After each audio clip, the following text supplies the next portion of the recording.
Hi folks, I'm Alan Watt and this is Cutting Through the Matrix on the 13th of October 2019. We often have to come to conclusions by ourselves, and it's much easier to be given the conclusions to come to than actually come to them by ourselves. Because if you really understood what's happening and really knew it, what's happening in the world today, and incredible, massive movements, all controlled by the same hub.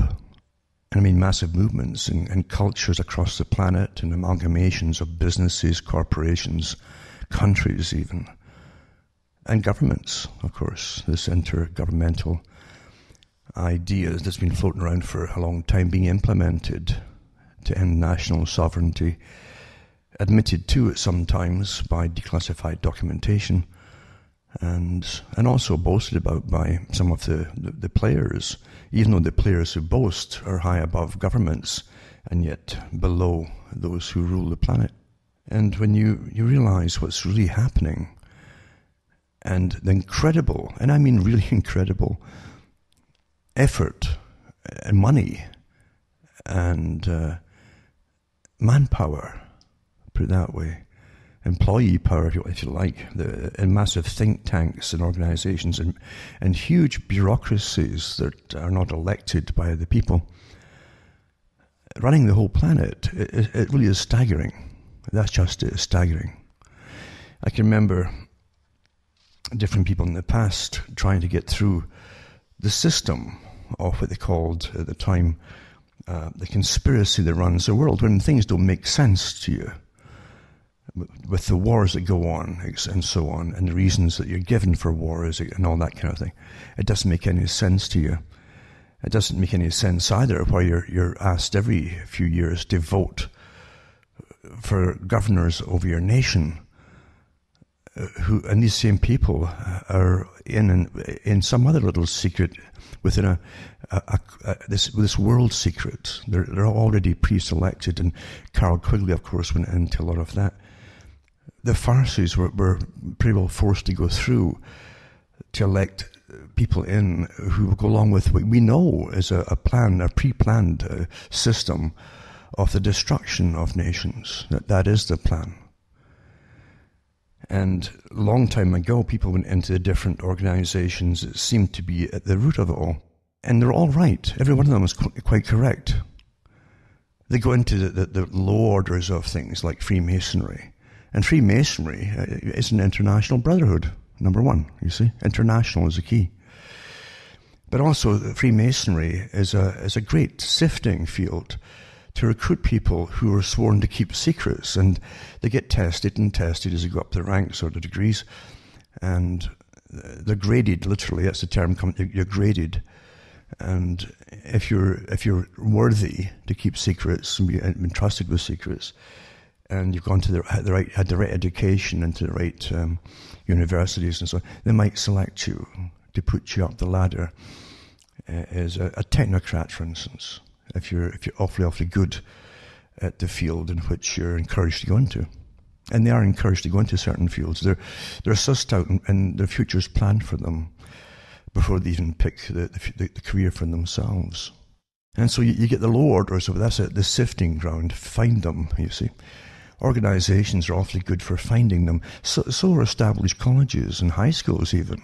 CIA have often tapped out people in these places. It's quite common before they even get a degree. A lot of them don't even bother getting a degree. They're pulled right into civil service, for instance. And all countries use the same techniques, and the British Commonwealth countries are no exception. Sworn to secrecy, and well paid to do so. And in no time at all, through the establishment and the system they're brought into, and when they're selected as young people, they're given lots of little perks and bonuses and privileges, and introduced to the better people, the better class of people, put it that way. And in no time at all, they feel like they're part of it. And of course, the general population are inferior to them from then on, even their own families. And again, Bertrand Russell went through that whole the system a long time ago. You said when you're selected, if you have the right kind of things they're after, you have to forget your family and the class that you came from. That was a necessity. So you're brought in through different areas, and you're selected and pre-selected and so on. All families too. There are families which are literally intergenerational bureaucrats that are far more important to an extent in countries than elected leaders, because the bureaucrats, when they get in charge of whole massive departments, and for economics and your agendas for progress and business, that's a powerful position. And they like to select them from within pre-existing bureaucratic families. In fact, they're encouraged to intermarry, in fact, within the bureaucratic class that they're introduced to. And most countries go along the same way. So you have the low orders of sifting people out. There's many ways to find the people that they're after, you see. And then organizations which they join that are approved organizations is again a selection process that can be pulled out of. So you start off with, and even Masonry too, the average person going into Freemasonry, the secrets they're pulled into is really the ability to easily tell you the system you're living in as an ordinary person. And here's what marriage will do for you, including the pain that might come with it, and so on. It's a form of a brotherhood, sure, but also it gives you the plus and the minus of everything that you're going to do in life, the good things, the bad things, and the cost of things, basically, to yourself and all the rest of it. And it was designed in such a way to get around all the obvious feelings in a society that was dominated at one time by religion, mainly Christianity at one time. And so they would give you the humanistic direction to go through, to steer through the culture of Christianity in which you lived at one time. It's very secretive at one time. And that's why it was looked down upon, because it was meant to be a revolutionary force at one time too. Today we have interlocking circles of all kinds of pre-selected people. That's what Carroll Quigley talked about. It wasn't just, the Royal Institute for International Affairs, which is one massive organization that started off this World Commonwealth idea from the Milner Group that ran it all. Before they even had a name for it, it was just called the kindergarten, where Milner's young revolutionaries were recruited and trained for this global system, an empire system, and how they would run it. But it wasn't just taking over for power, it was to make sure that they themselves would collect all the wealth from those countries. And through collection of wealth, you see, the families involved could keep acquiring wealth and across the whole planet, and the wealth then would be used to shape a world still under the control of these few people, basically, relatively few people. And in the US, they called it the CFR, Concerned Foreign Relations. They have an institute for Europe. Of course, the European branch now of the European Institute for International Affairs, which is the European branch for politicians in Europe, to the European Parliament to belong to as well, you see, alongside the Parliament. And they have one for the Pacific regions, with Japan having a central hub there with top people too, and New Zealand and Australia is all part of it, and some in China now as well. So this is a secret society, or a secretive society. They'll publish magazines and so on, and often give out quite some good details about themselves when they're when they're rolling high or riding high, because they get a bit careless. Folk love to boast. And it's when people boast that you really learn things that slip out when they feel safe to do so. It's imperative not to forget what they say in these times, because in a month's time or even a week's time, it can all be suddenly brushed under the rug and forgotten about, deliberately so. You can remember that Carroll Quigley himself said that he wrote his book, Tragedy and Hope, along with the Anglo-American Establishment book, That's the title of the other one. And giving you a bit of the history of this empire-building agenda that was passed on to the US eventually. But he went through the reasons for giving it out. Now, he was given access to the archives of the Council on Foreign Relations. Basically, the American branch. And it's now the North American branch, not just the US one, of the Royal Institute for International Affairs. It doesn't go down well, royal in America, so they call it the Council on Foreign Relations. Wealthy families, of course, again, people who were told they're for old families, the same ones that belonged to the old Milner Group and so on, who would accumulate the wealth, be front people for the organizations. I mean this. They always give you front people, but they make them real multimillionaires, at least have to give them money to play with for a while, because they have a big agenda to implement in their tenure, put it that way. And they are certainly well rewarded. Money is a tool to them to govern the world. And so they're famous for giving, just like the CIA, which is a branch of it now, by the way, put out front people and real front organizations. There are genuine organizations that make things, even the computer industry or even the technology industry, or just ownership of it. And they give you the people that they tell you're just awfully clever. But their whole intention is to shape the world and have you all follow along behind it, you see. That's how it's done.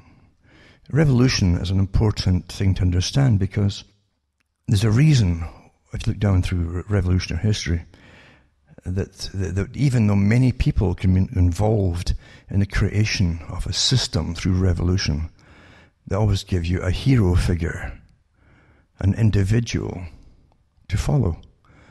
Because humans need that.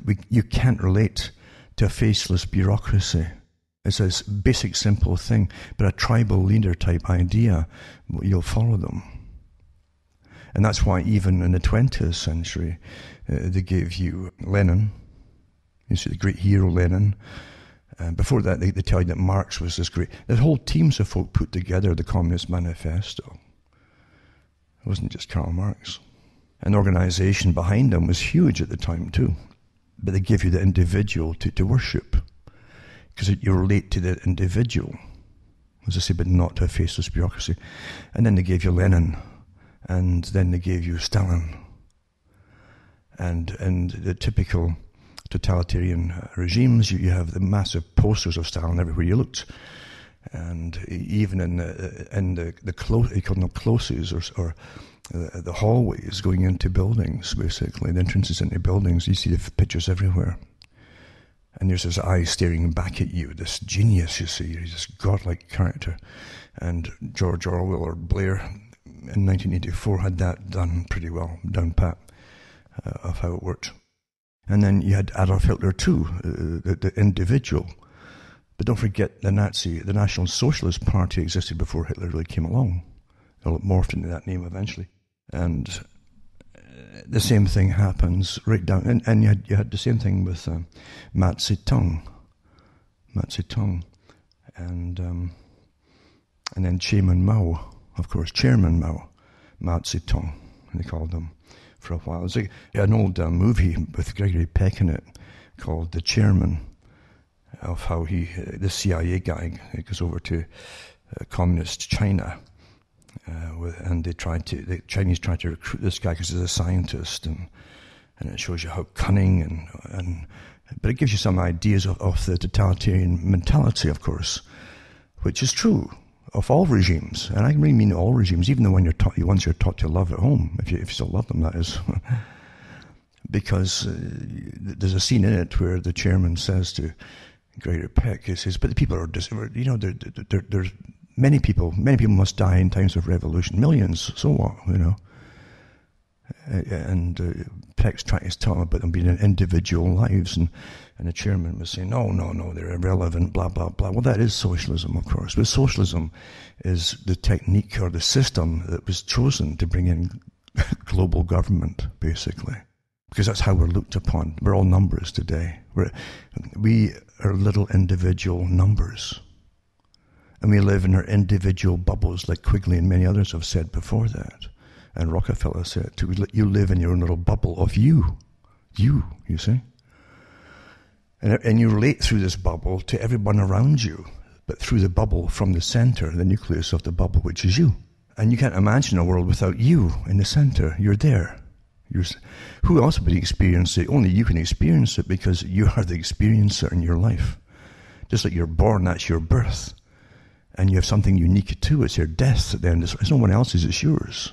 Even if many folk were killed at the same time around you or died at the same, it's still your death, But you go through life in this little bubble, and meanwhile you have all these huge organizations, circles within circles, all interlapping with each other in the corners or the edges of these circles. There's no corners and circles, but each part of the circles are linked over. It's kind of like the symbol on the Olympic Games with the rings. And that's exactly how you're run by these organizations. And it's not accidental.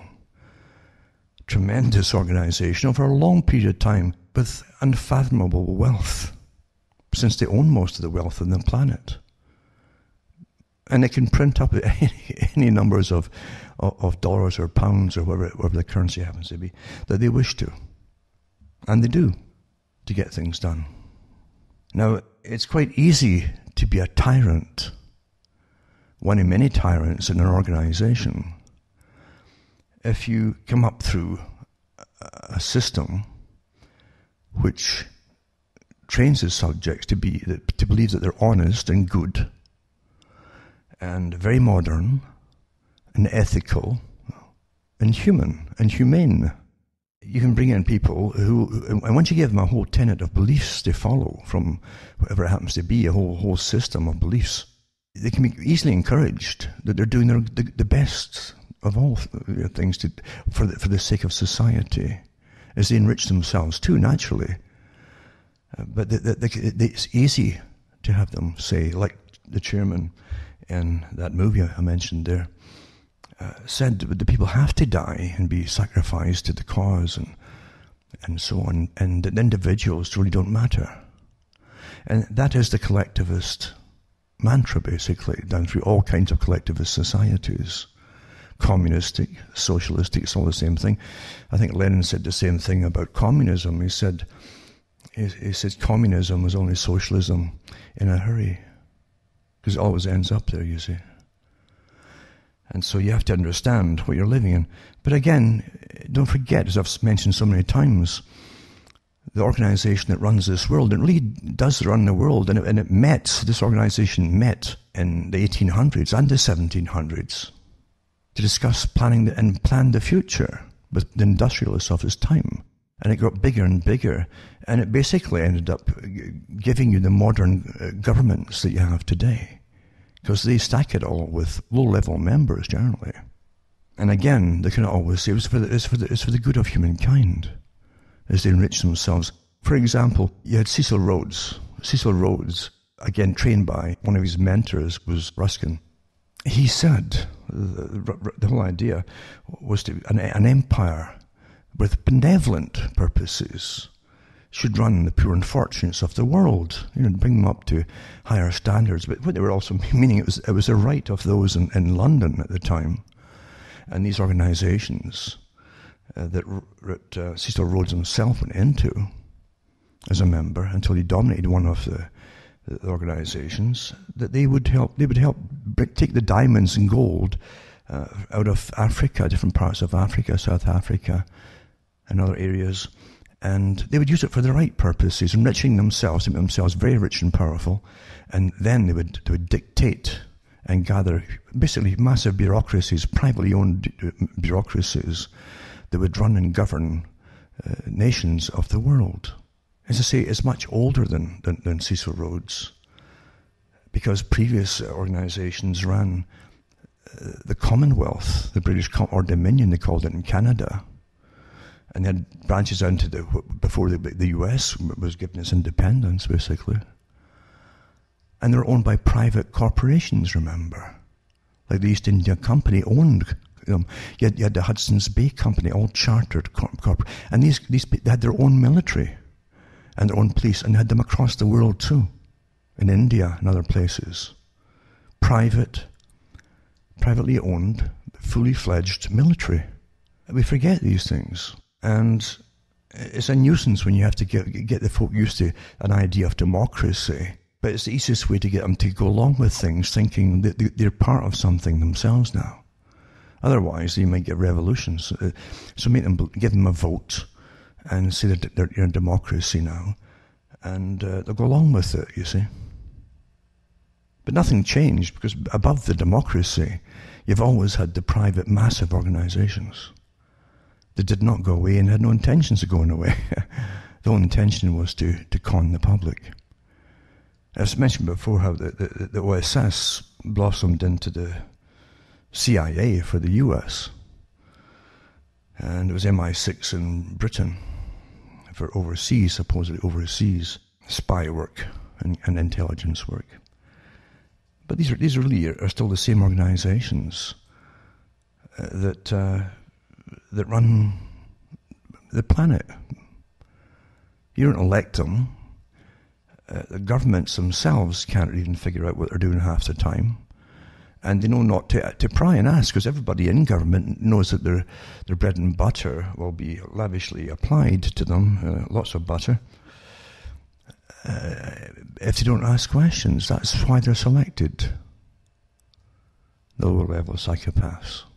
And then you even had occasional inquiries into organizations and big foundations, like especially the Rockefeller Foundation. They were rather blatant about it, and old Rockefeller himself, he found it. The CIA would often go to Rockefeller family for money, for secret jobs and quiet jobs, because it was one and the same organization. You understand this? The great philanthropist was another big, massive front for a private club with incredible wealth, who didn't believe in competition and free markets. They never have believed in it. I think David Rockefeller said that competition is a sin. He's telling the truth from his point of view and the organizations to which he belonged. You're always given your instant successes that come out of nowhere. And great myths are built up around them, whether they're geniuses or thrifty or whatever it is. Utter nonsense. Utter nonsense. It's as much nonsense as Carnegie coming over from Scotland and just hitting the right bunch of little pals that he met, and suddenly become a massive overseer of huge steel mills and raw materials and all the rest of it. Incredible wealth. No.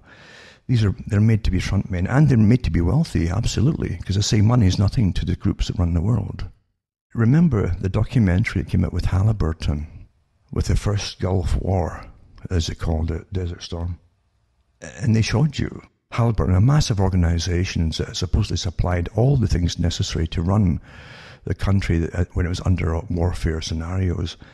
Look after the military, feed them, even put up fresh water filtration systems supposed across the countries. And they're bringing resources out of those countries. You wouldn't believe how much too. And they showed you them flying in pallets, skid pallets, like 6 feet high, one after another, with freshly printed cash, American money, billions of dollars, to fund various enterprises over there.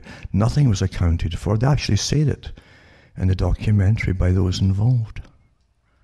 Money's nothing to them. Really. And it really makes a mockery of this balance of monetary accountancy and how much you're in the hole because you owe so much and all that nonsense. If they keep just printing it up just like that and don't even bother noting it down to what happens to it, then the extra cash is flooded the market eventually. But it's well worth seeing. But again, getting back to, you're run by systems, all interlinked, like a pyramid, literally a pyramid, the true pyramid scheme that cannot fail, like the low-level pyramid schemes. The capstone at the top that runs it all, like a super government, obviously. And everything below, every layer of stones below it, of bricks below that pyramid, everyone is well observed and run and organized, and with a tremendous information feed up to the top, back up to the cap of the pyramid. That's how it's run. Interlocking. And the Rees Commission too. The Rees Commission showed that too, with the big tax-exempt foundations. Now the big magnets that they set up again, Ford, Carnegie, and many others, and the Rockefeller Institute and so on. Tax-free foundations. They could invest everywhere, and all the money came in was tax-free to them. So they kept accumulating incredible wealth. And in the Rees Commission, I think it was Norman Dodd, interviewed the head of the Ford, I think it was the Ford Foundation at that time. He was asked, he said, would you like to know what we do? And Dodd says, yeah. He says, but they use it for grant-making powers, because they fund all kinds of think tanks, as I say, in massive privately owned bureaucracies basically across the planet, in every country. And the creation of non-governmental organizations, vast armies that will push and demand certain things from governments as though they were legitimate grassroots organizations. With their grant-making powers, we can eventually blend and merge the Soviet system, the communistic, collectivistic system, with that of the West. Again, that's where you're in, folks, if you haven't figured it out yet. And it should become more and more obvious all the time, because the elite have always wanted, eventually, the whole world to be run in a socialistic manner. It's much easier for them. It's dictatorial, and you obey. But the technique that they're using, which they tried out in China, with social credit systems and self-policing, you'll be trained. You'll train yourself to go along with everything. And you'll get little fringe benefits and all that too, if you go along. But it's not a free society. You're free to go along with it, that's about it. But that's the system you're living in. And that is, if you still believe in democracy and that your governments are yours, then you truly do.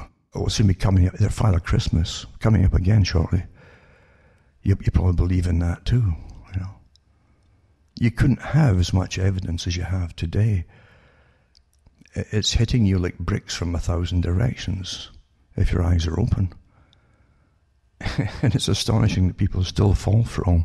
The world, is looking at the moment at the driving force, it's been for a while anyway, of the U.S., that was to take over from Britain, and did it for the policing the world, as they called it, although the world can't fathom what it on earth is up to most of the time, because the military in the U.S. has been used for, again, other purposes, to acquire wealth from other nations which will invade, and it's invasions, of course it is. That no one's ever explained yet what the Vietnamese War was about, except to bring down the U.S. a peg or two by not allowing it to win. It should have been there in the first place, and they all know that too. But it shattered a whole generation who really believed in this system, who really believed if they were getting sent there, it must be for an awfully good cause. And then they were left to hang up, high and dry. And it was the only war, the first war I should say anyway, they came back, and there was no flower petals and ticker tape parades and so on floating out of the sky for them. Instead, they were cursed because at home they were training the young in the universities to hate them. That's a dialectic at work, you see. Most folk never figure out what they're living in, or what the reasons that they're living in these things are really for. Remember, too, that the Vietnam War, what it did was, run by the CIA, was to get masses of drugs brought back into the US for black budget operations for the CIA. And they literally were stuffing the bodies of US dead servicemen.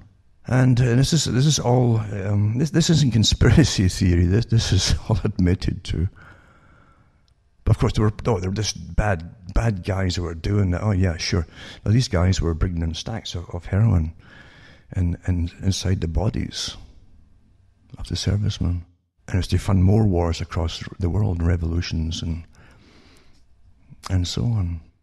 But maybe we should go back to one phase and one stage of the organization, or the front, or one of its arms, put it that way, of this organization that was running the world with all the socialistic terminology used at the very, very top. And also the eugenics departments were involved in it too, because it sees us all as a collective, you see. Different types of humans or different layers of humans right down to the bottom. And you're not an individual in it, you're just a mass in your own little, your degree, your layer of it, basically. That's how you're seen by this group. And they see themselves as being scientific at the top. And you'll find as well that the H.G. Wells belonged to as a propagandist, as I've mentioned this before, in the early 20th century. Even before the 20th century came along, he was pushing for free love when he was young in the 1800s.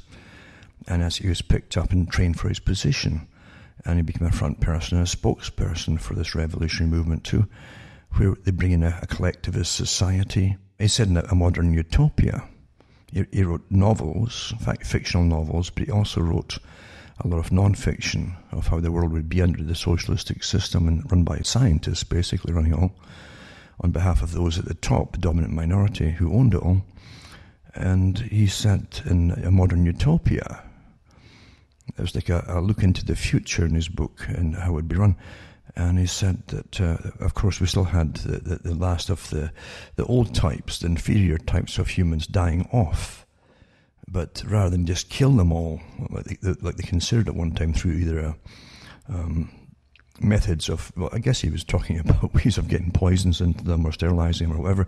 But he said that was what they eventually decided to do, was to basically sterilize them all so they couldn't breed. And that was more humane, let them die off naturally, rather than just kill them to get them out of the way.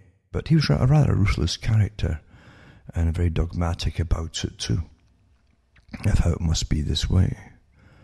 And he was all for the wars that were coming along, and he worked, again, just like a marketer at the time, drumming up terms to defame the enemy and the coming enemies, and he came up with the Hun, and used that in lots of their slogans against Germany at the time. Dehumanize the enemy, and it's easier to kill them as not being human. That's what you do. But pretty well every big player you've heard of has been a part of this system. And again, the different levels. If you look at the pyramid, you'll see on the dollar bill as an example. And they copied that from much older engravings of the same thing long before them, long before even the US was created. But you look at the different levels of bricks.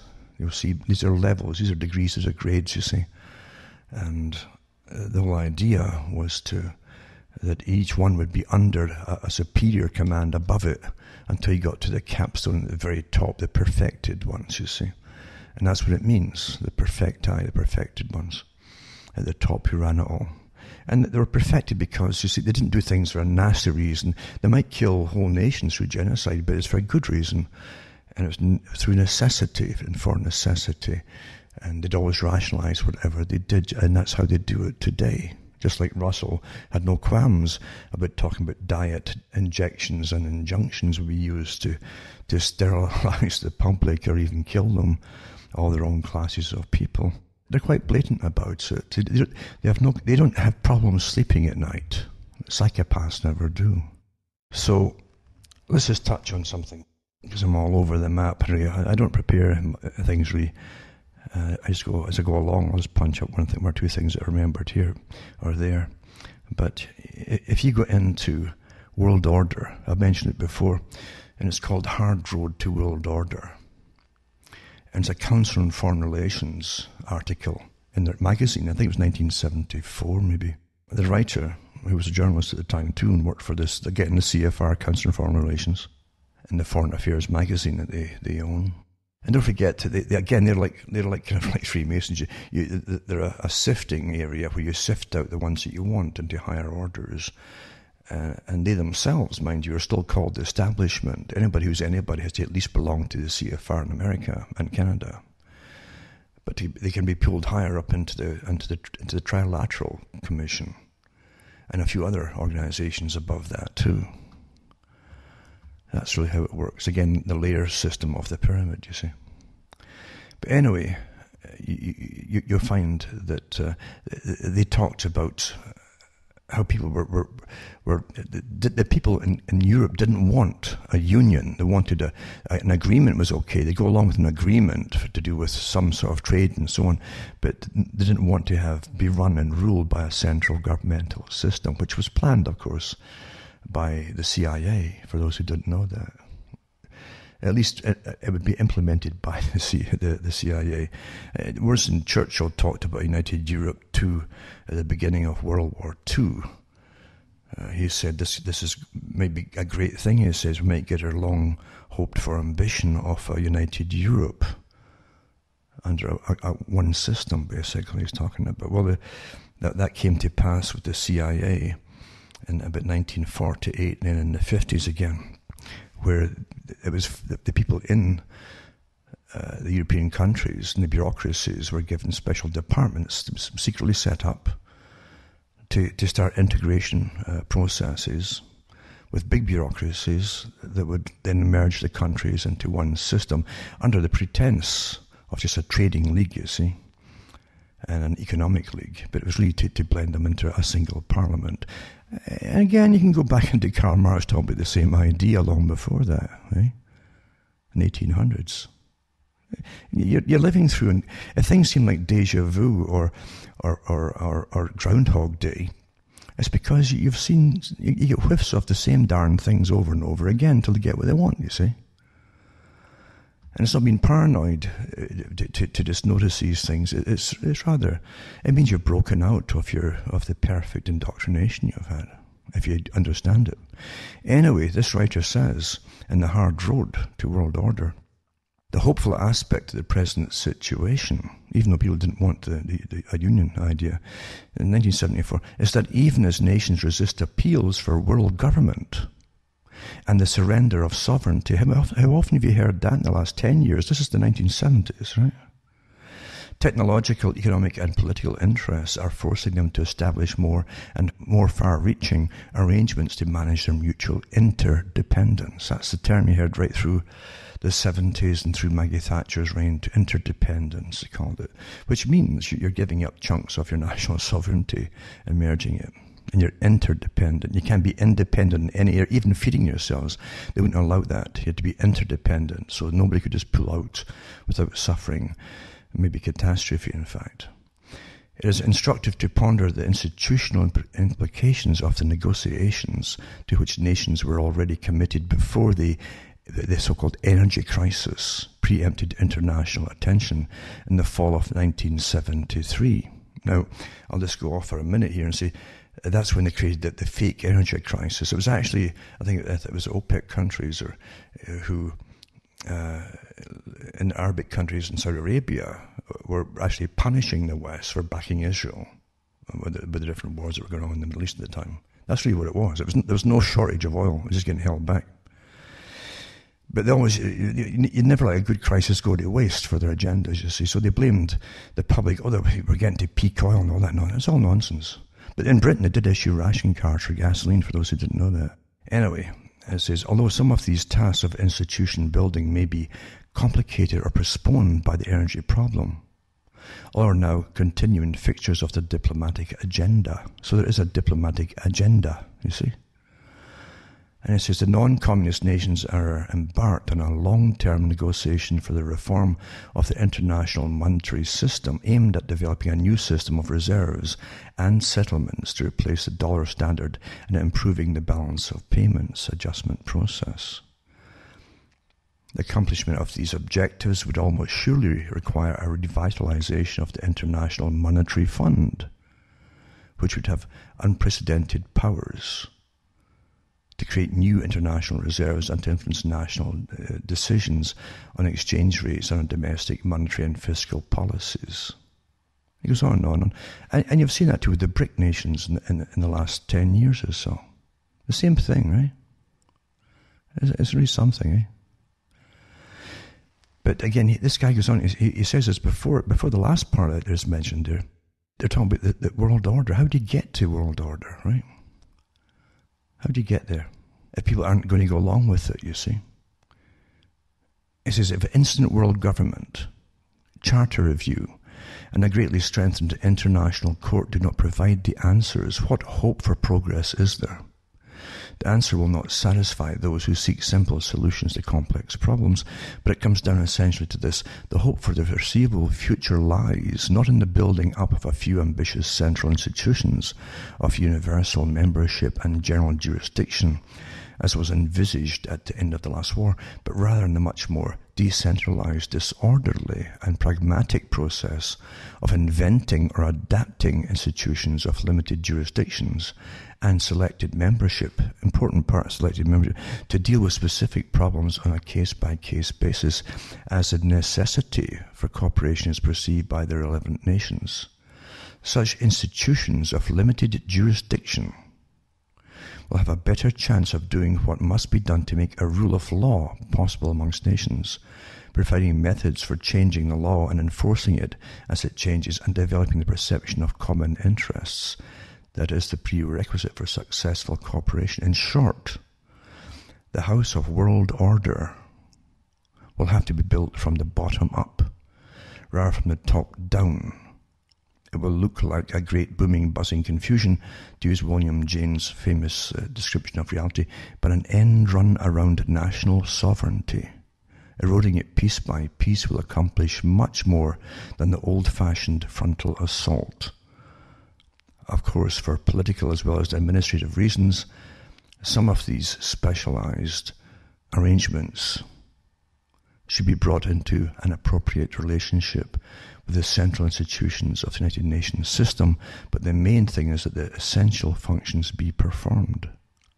The question is where this more modest approach can do the job. Can it really bring mankind into the 21st century with reasonable prospects for peace, welfare, and human dignity? See how they can always rationalize in a secretive organization, which they're sworn to, which rewards them awfully well. They can rationalize anything at all. It's for the peace and welfare for mankind, right? So an end run around national sovereignty. In other words, basically, it's really amazing. These characters run your governments. They make sure that their members are placed inside your governments. There hasn't been a prime minister or a president in the United States, or maybe not many anyway, that have been members of this organization. And yet here they are dealing with basically what would be called treason for the people. If the people really had a nation and it was theirs, then these characters are really committing treason. Because the people should be given the education to allow them to know what's going on completely, no secrets, just the truth of it, the basic bare bone stuff, and let them make their own minds up for it. I mean, the closest nation you have for that is Switzerland, that gives the people a vote on anything which really, really matters to them. They'll get a vote on it, you see. But here's these characters here, they know better what's good for you. So they claim. These are the guys who brought you world wars, remember, to get their goals through. Don't forget that. These are the guys who believe in eugenics and inferior types and superior types of humanity. Don't forget that either. These are the guys who believe that they should just teach you to work hard and try to save money and be thrifty and all that absolute fiction that you're trained to believe in. And that's how they get to the top, right? It's just through being thrifty, yeah? Utter nonsense and rubbish. And yet at the top there, they just print the cash up. How much do you want? Just put that in so-and-so's account, make them a hero or a genius, whatever the con is going to be, and the people will follow them. But you should just save your pennies and work hard and be thrifty, right? But that's how the world is really run by these organizations who admit it themselves. And here they are telling you what they're doing. These people are the establishment, the CFR for Americas. It's astonishing to me that folk just don't quite get it, you know. As I've mentioned before, too, Bertrand Russell was a member of it. And he had no time either for the ordinary people, the working class. He used them. And a lot of people followed him, the working class. Because at least he talked about, the wars, you don't want war, you want to give up everything for peace, peace, peace, peace. And they didn't quite understand that he wanted rid of them too, the people as well. But the impact of science and society, on page 50, he says that Fichte, I've heard that this character mentioned, say, Fichte and Fichte, so we can Take your pick as how you want to pronounce it. But the Fichte laid it down that education should aim at destroying free will. That's what Bertrand Russell put in there. One of his heroes was Fichte. So that after pupils have left school, they shall be incapable throughout the rest of their lives of thinking or acting otherwise than as their schoolmasters would have wished. But in his day, this was an unattainable ideal. What he regarded as the best system in existence produced Karl Marx. In the future, such failures are not likely to occur when there is dictatorship, diet, injections, and injunctions will combine from a very early age to produce the sort of character and the sort of beliefs that the authorities consider desirable, and any serious criticism of the powers that will become psychologically impossible. So you won't be able to criticize the powers at all. Even if all are miserable, all will believe themselves to be happy, because the government will tell them that they are so a totalitarian government with a scientific bent might do things that to us would seem horrifying. But he's all for that. He thought that's their right to do so. You see, you're just little creatures, like animals to them. That's all you are. They've studied you, and you behave like this, and you behave like that, and you're categorized, and there you go. Now, let's look at some of these articles here. A few of them anyway, maybe. Everyone knows that the system is completely, it's in flux, I'd say. And the flux is an appearance of chaos. That's what that previous author had said, not before Russell there. He said that there'll be a big buzzing, almost chaotic type of scenario, but things are working behind it to make it so. Again, this Groundhog Day thing of the same wars that were published to happen in the 1990s.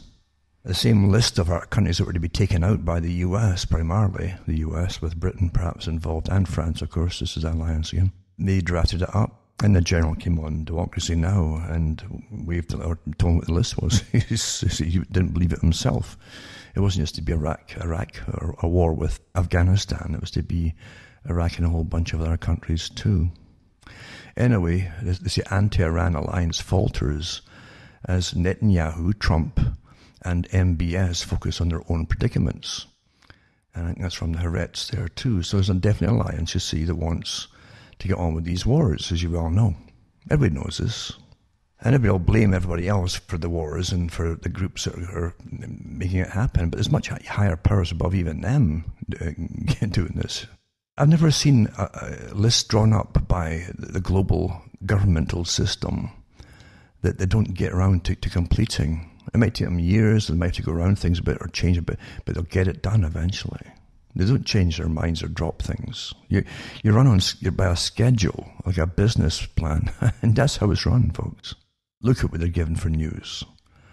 And if you can't see that since the beginning of Trump getting in, the strange organizational media where they're all on board, bang, bang, bang. Now, if Trump had got on with these wars, this list of wars, if he got on with them, believe you me, he would not be the target of their hatred right now. It wouldn't happen.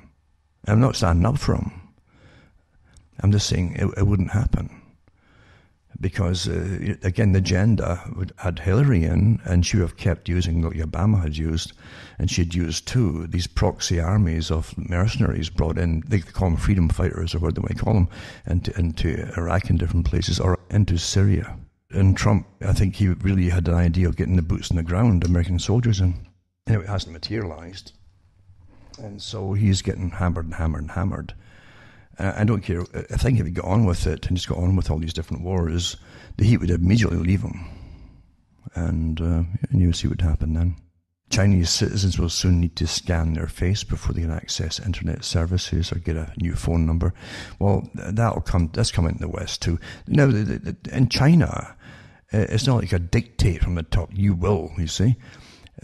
They're much more clever than that, and they use psychology too, and mass psychology and human behavior and all the rest of it. And they'll give you a little freebie this and freebie that, and little taps in the head by free this and free that, or points for some card or whatever, just like they do in the West. And that's all you have to do in the West too, little things. And the folk will go along with anything at all, no problem. If they give you free something for doing something, unfortunately, it works awfully well with most people. It's sad, that, isn't it? Isn't it really? Because as they're talking about us being just like little animals with little punishments and rewards, unfortunately they're showing that part might be true. Isn't that kind of sad? Isn't it? Because we have the choice. We have the ability as humans to decide and have choices and say no. But again, you can go along with, oh, well, I saved a few pennies here and a few pennies there. Oh, dear, dear, dear. So I'll put 2 articles up on the facial recognition. And then artificial intelligence, of course, is coming down to eventually decide through scanning all your data if you could even get a job or get a loan, or even end up in jail if you don't want to. That's the same system as China. Folk it's so sad. It's so sad that folk have lost that people fought wars to get rights as individuals, and they gave it all away for a few points on some card or another. That'll save them a few bucks. That's so sad. Another one too.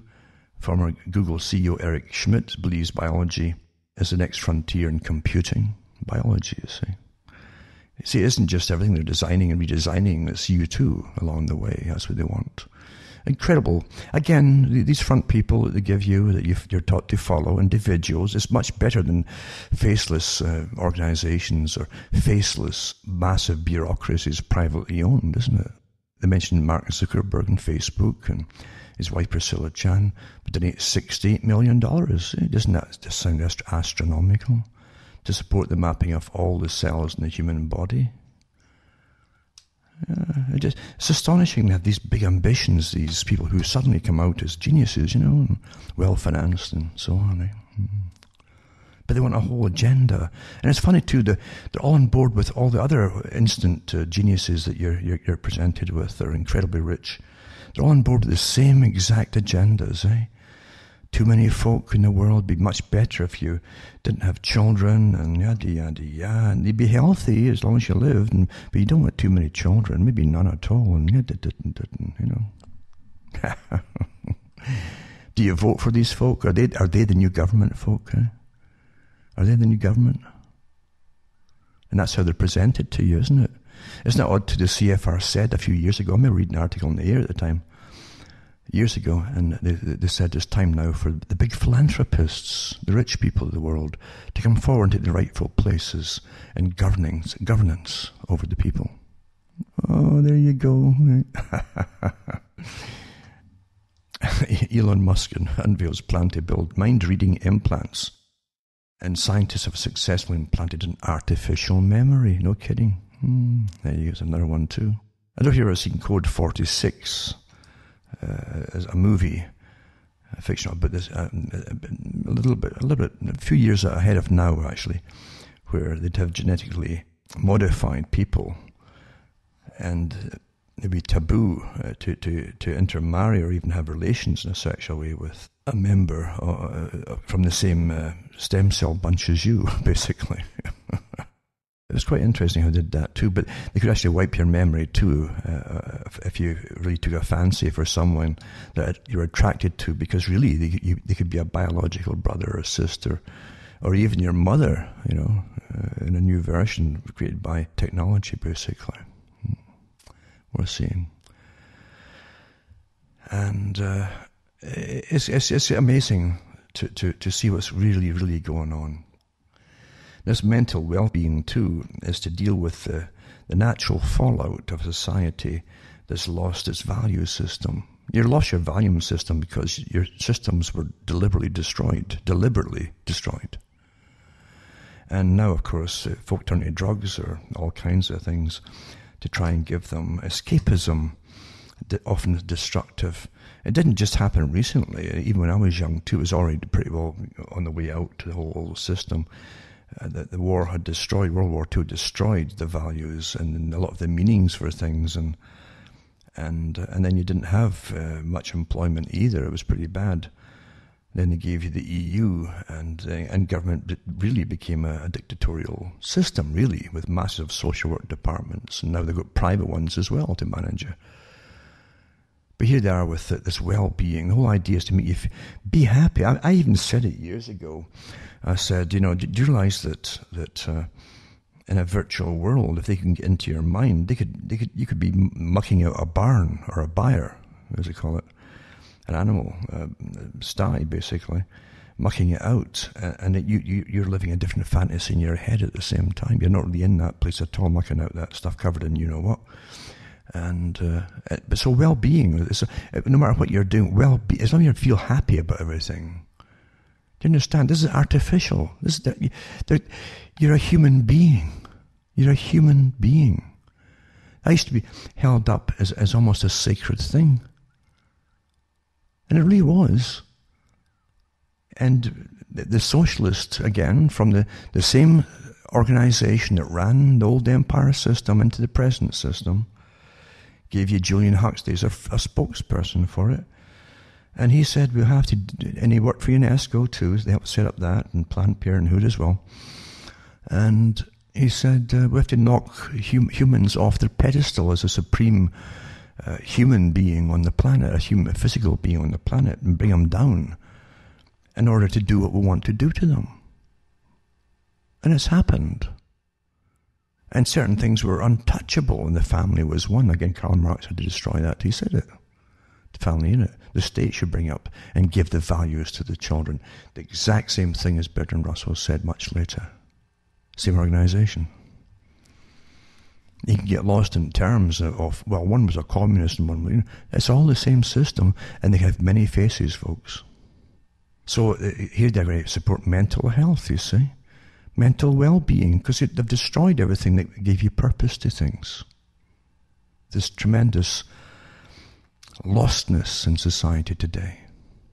Is your purpose to suck on the teat of entertainment until you die? Is that what it is? That's not normal, is it? And again, it gives you the new values through fiction. Now, the Euro-Federalists financed by the US, this is from the year 2000. I've got articles much before that, way before that actually, and other articles that came out before this as well. But declassified American government documents show that the US intelligence community ran a campaign in the 50s and 60s to build a momentum for a united Europe. It funded and directed the European Federalist movement. Now, they also had the World Federalists, remember too, it was the same organization from the same pyramid group, we're talking about here. And they had the one for United Europe. And of course Eisenhower, we know that too, Eisenhower also demanded it, a United Europe, because that was part of the agenda, and he was put in too by the big boys. A guy who literally was just ran up through the ranks to lead the combined armies and military of the world for World War II. Anyways, there's a document that confirms suspicions voiced at the time that America was working aggressively behind the scenes to push Britain into European state. One memorandum dated July 26, 1950 gives instructions for a campaign to promote a fully fledged European Parliament. It is signed by General William J. Donovan, head of the American Wartime Office of Strategic Services, precursor of the CIA. This is the Telegraph, by the way, from Britain, the newspaper. And it's by Ambrose Evans Pritchard, who was in Brussels at the time. So the document was found by Joshua Paul, a researcher at Georgetown University in Washington. They include files released by the U.S. National Archives, and Washington's main tool for shaping the European agenda was the American Committee for a United Europe. A United Europe created in 1948. The chairman was Donovan, ostensibly a private lawyer by then. That's how he was promoted. The vice chairman was Alan Dulles, the CIA director in the 50s. And the board included Walter Bedell Smith, the CIA's first director, and a roster of ex-O.S.S. figures and officials who moved in and out of the CIA. The documents show that the ACUE financed the European movement, the most important federalist organization in the post-war years. In 1958, for example, it provided 53.5% of the movement's funds. Then it created the European Youth Campaign, an arm of the European movement, was wholly funded and controlled by Washington. By the way, you can go into Common Purpose today in Britain and the whole of Europe. In Britain, as London is based. I used to do articles on them too, and that really is it took over from the European Youth Campaign. And they actually create future leaders for the European Parliament and the government and bureaucracy system for a single governmental parliament. Anyway, the European Youth Campaign, an arm of the European movement, was wholly funded and controlled by Washington. The Belgian director, Baron Boel, received monthly payments into a special account. When the head of the European movement, Polish-born Joseph Rettinger, bridled at this degree of American control and tried to raise money in Europe, he was quickly reprimanded. The leaders of the European movement, Rettinger, the visionary Robert Schuman, and the former Belgian Prime Minister Paul-Henri Spaak, were all treated like hired hands by their American sponsors. The US role was handled as a covert operation. The ACUE's funding came from the Ford and Rockefeller foundations, as well as business groups with close ties to the US government. The head of the Ford Foundation, ex-O.S.S. officer Paul Hoffman. By the way, it was an old standard joke amongst intelligence agents back then too, and even afterwards, if you ever meet any of them. They used to call themselves the O.S.S. officers, even when they branched off into the CIA. They used to call themselves the Wizards of O.S.S. O.S.S., Wizards of O.S.S. Officer Paul Hoffman doubled as head of the ACUI in the late 50s. The State Department also played a role. A memo from the European section, dated June 11, 1965, advised Vice President of the European Economic Community, Robert Marjolin, to pursue monetary union by stealth. By stealth, that means by secrecy. Never tell the public what you're up to. Recommends suppressing debate until the point at which adoption of such proposals would become virtually inescapable. I've got many other documents too at the time and before that, and I've got even documents from some of the bureaucracies that were set up in Britain in 1948 for the secretive setting up of a massive bureaucracy, quiet, unelected, of course, naturally, but very secretive, huge, massive bureaucracy to help bring eventually, step by step, Britain into this trap. Incredible, really. And this is all, again, mainly private funding by those who control the world's wealth. And remember, too, what Karl Rove says, for those who still believe that your vote matters, I've said if voting really helped the people, it would be made illegal. I say that every time it's voting time, in any country, by the way. When George Bush Jr. was in, I call him Jr., it's much easier to recognize him then, because in family dynasties seem to also work as presidents and the CIA. And again, you don't vote for the CIA. Even the politicians can't find out what they're up to most of the time. Just like you'll find with the drugs for guns scandal that went on with Ollie North and during Reagan's day. You had the School of the Americas on the go into Latin America, all over the place, torturing people, killing people, even raping people. And as a reign of terror, by the way, the same system as the Russians used in the Soviet system, reign of terror. Maybe even worse and longer lasting, maybe, who knows.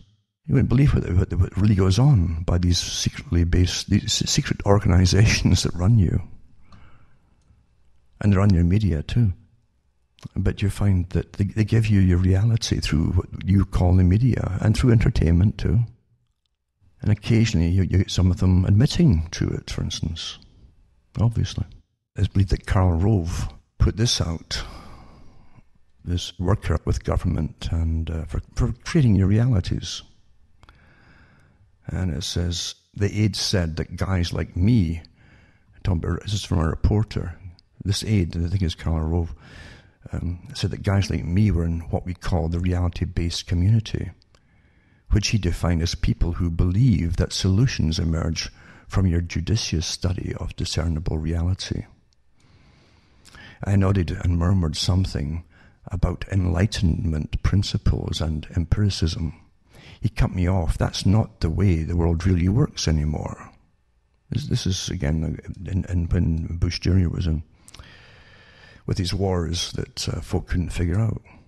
And it says, he continued, we are an empire now, meaning America. We are an empire now.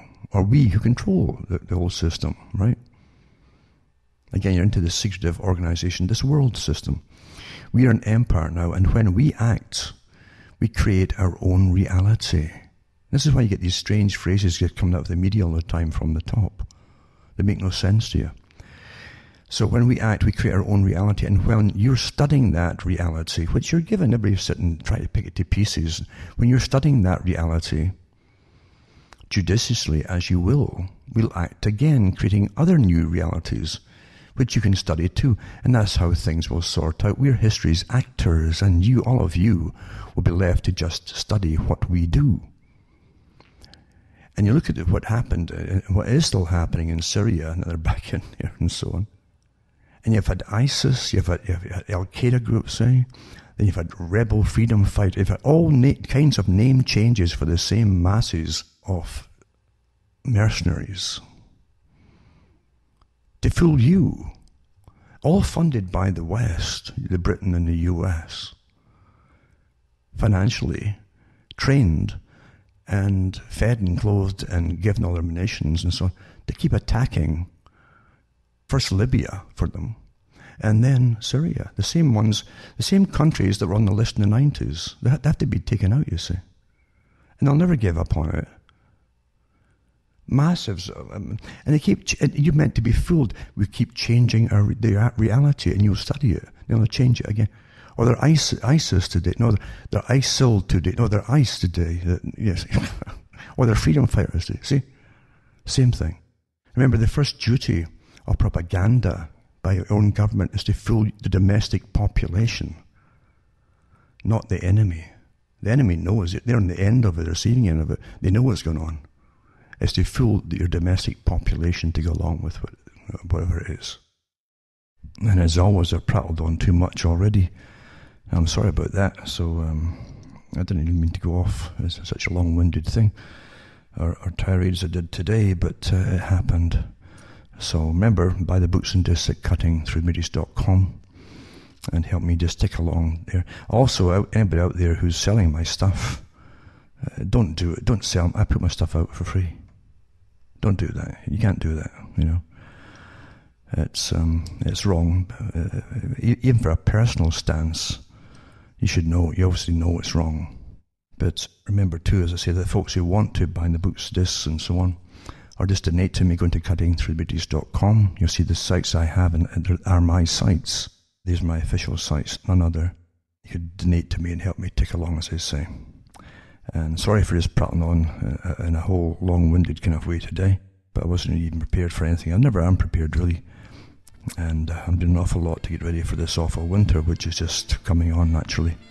So I hope you're all doing okay. And for myself, Alan Watt from Ontario, Canada, it's good night. To me, your God or your gods go with you.